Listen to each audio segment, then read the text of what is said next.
Assalamualaikum warahmatullahi wabarakatuh. Salam sejahtera bagi kita semua. Salam Om Swastiastu, Namo Buddhaya, salam kebajikan. Kembali lagi dengan kami di podcast Administrasi Negara kelas 2023C. Pada kesempatan kali ini kita akan melakukan atau membuat podcast untuk memenuhi tugas mata kuliah Etika Administrasi Publik.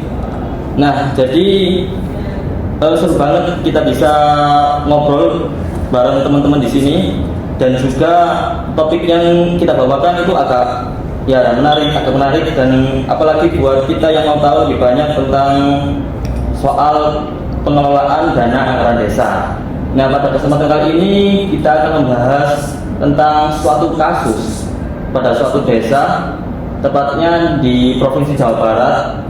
Nah, kasus tersebut kita ambil dari sebuah artikel jurnal, di mana kasus tersebut, dalam jurnal tersebut menceritakan tentang suatu kasus penyalahgunaan dana anggaran desa. Jadi sebelum kita masuk ke pembahasan inti nih, kita akan perkenalan terlebih dahulu ya. Jadi dimulai dari saya, perkenalkan, saya Wadirdianto, biasa dipanggil Ferdi. Saya di sini sebagai moderator, dan di sebelah saya juga ditemani oleh rekan-rekan saya dari Administrasi Negara Universitas Negeri Surabaya yang akan menjadi narasumber kita pada kali ini. Mungkin dari teman-teman bisa memperkenalkan diri masing-masing, bisa dimulai dari sebelah saya. Oke, baik, kenalin, namaku Vanabella Zika Anwar, biasa dipanggil Vela. Kalau aku Najwa Zaidina Nadira, biasa dipanggil Ara. Kalau aku Anifa Kayasa Rahma, biasa dipanggil Anifa. Aku Rike Anjeli, bisa dipanggil Anjeli. Oke, jadi kita sudah mengenal narasumber kita yang akan memberikan informasi pada kali ini.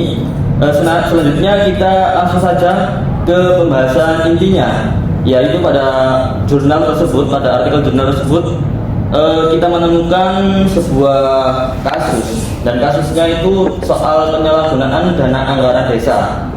Nah, kasus tersebut terjadi di Desa Taman Jaya, tepatnya di Provinsi Jawa Barat. Pada jurnal tersebut dijelaskan bahwa kasus tersebut, kasus tentang penyalahgunaan dana anggaran desa ini terjadi tentunya karena faktor-faktor penyebab ya. Jadi mungkin dari teman-teman narasumber itu bisa menyampaikan apa aja sih faktor penyebab utama dari kejadian penyalahgunaan dana anggaran desa ini. Dari jurnalnya sendiri tuh penyebabnya cukup banyak sih ya. Ada karena kurangnya pengawasan dari masyarakatnya, ada juga karena kepala desa dan perangkatnya itu kurang memahami tentang aturan. Terus bahkan ada faktor ekonomi dan keluarga yang bikin mereka itu nekat.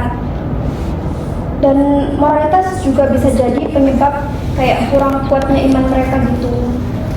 Aku setuju nih dengan pendapatnya Angel, dan aku mau nambahin dari jurnal yang kita temuin itu ada masalah di aturan yang kurang jelas. Jadi kepala desa tuh kayak punya kebebasan gitu buat ngatur keuangan atau dana desa, yang mungkin bikin mereka tuh bisa nyalahgunain dana tersebut gitu. Oke, jadi penyebab utamanya itu emang kompleks ya, dan tentunya nggak cuma masalah keuangan aja.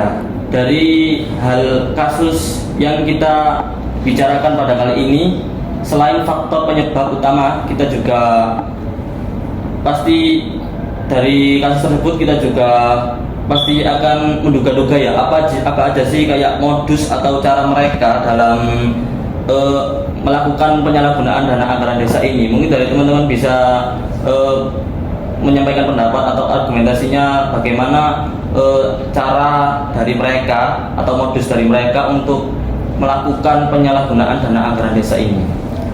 Nah, iya bener banget. Jadi modusnya itu kayak ternyata macem-macem gitu loh. Nah, kalau untuk kasus yang lagi kita bahas ini, dia tuh membuat laporan palsu. Jadi ceritanya dia tuh perangkat desanya bikin RAD atau rancangan anggaran yang ditulisnya itu untuk desa, padahal bukan, padahal itu buat pribadinya sendiri. Dan tercatat itu ada kasus ini ada sekitar 29 item yang fiktif dan menyebabkan kerugian negara sekitar 151 juta. Nah, yang disampaikan oleh rekan saya Vela tadi itu udah bener banget ya, tapi di sisi lain tuh masih banyak modus-modus lainnya. Kayak misal si perangkat desa ini tuh beli barang yang katanya ini buat desa, padahal itu sebetulnya itu akhirnya itu dibawa pulang, dibuat dirinya sendiri. Terus ada juga praktek seperti kolusi dan nepotisme yang nanti dimana itu dana yang dipakai itu nanti malah digunain buat keluarga dan pribadi atau perangkat desa tanpa ada kegiatan nyata di desa tersebut, seperti itu. Wah, ternyata cara dan modus yang dilakukan itu ternyata banyak banget ya. Dan tentunya ini bukan contoh yang baik teman-teman. Jadi penyalahgunaan dana anggaran desa itu tentu sangat merugikan ya, merugikan masyarakat desa tersebut dan juga merugikan desa itu sendiri. Nah, jadi emang kalau tidak ada pengawasan yang ketat, itu penyalahgunaan dana anggaran desa ini bisa saja untuk sulit diketahui atau sulit terdeteksi kasus-kasus seperti ini. Jadi sepertinya kasus-kasus tersebut itu banyak terjadi ya di desa-desa, dan dari kasus tersebut tentunya mungkin dari teman-teman bisa menyampaikan apa aja upaya pencegahan ya yang bisa kita lakukan agar kasus-kasus tersebut itu tidak terjadi lagi.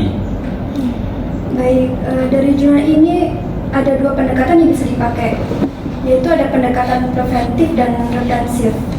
Pendekatan preventif itu misalnya dengan ngasih pelatihan ke kepala desa biar mereka lebih paham soal manajemen keuangannya.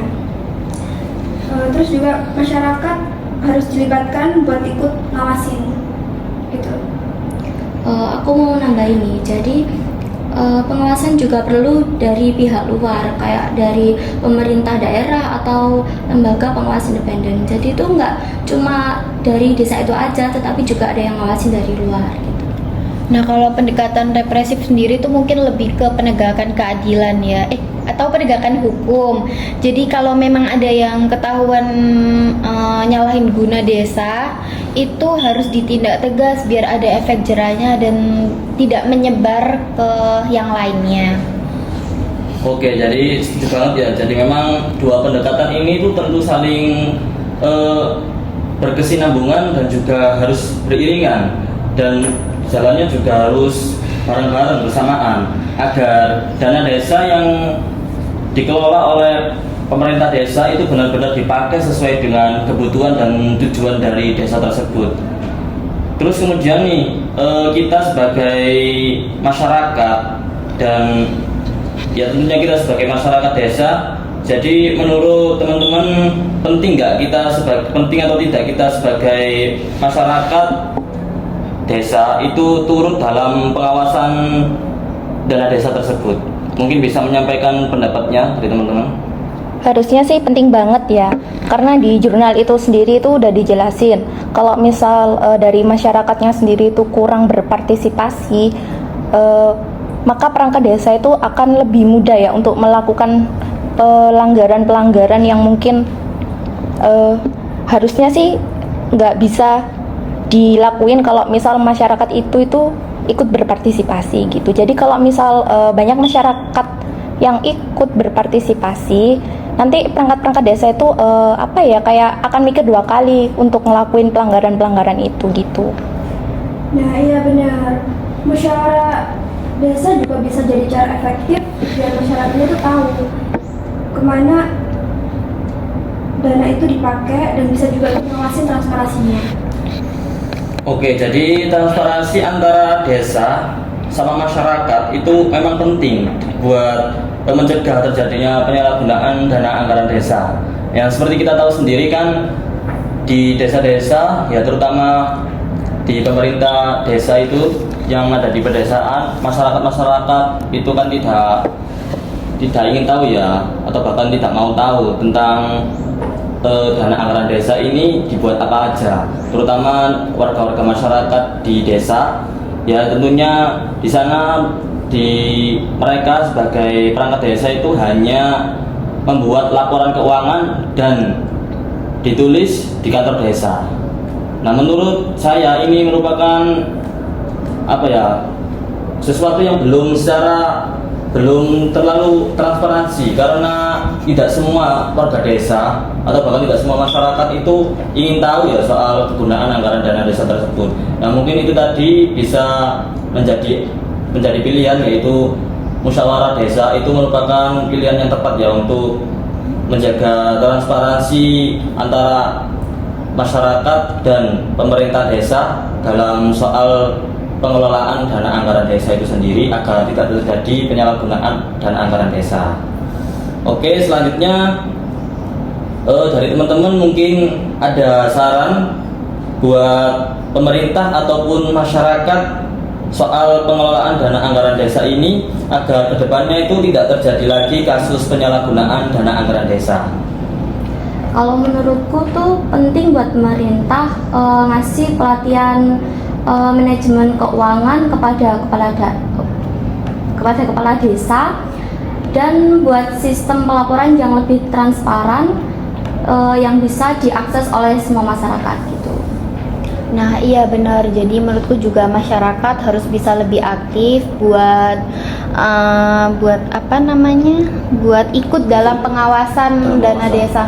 Jadi biar nggak ada kasus kayak gini lagi yang mungkin ngerugiin banyak masyarakat desa, iya. dan juga desa itu sendiri tentunya. Iya. Mereka sangat dirugikan oleh tindakan-tindakan penyalahgunaan dana anggaran desa ini.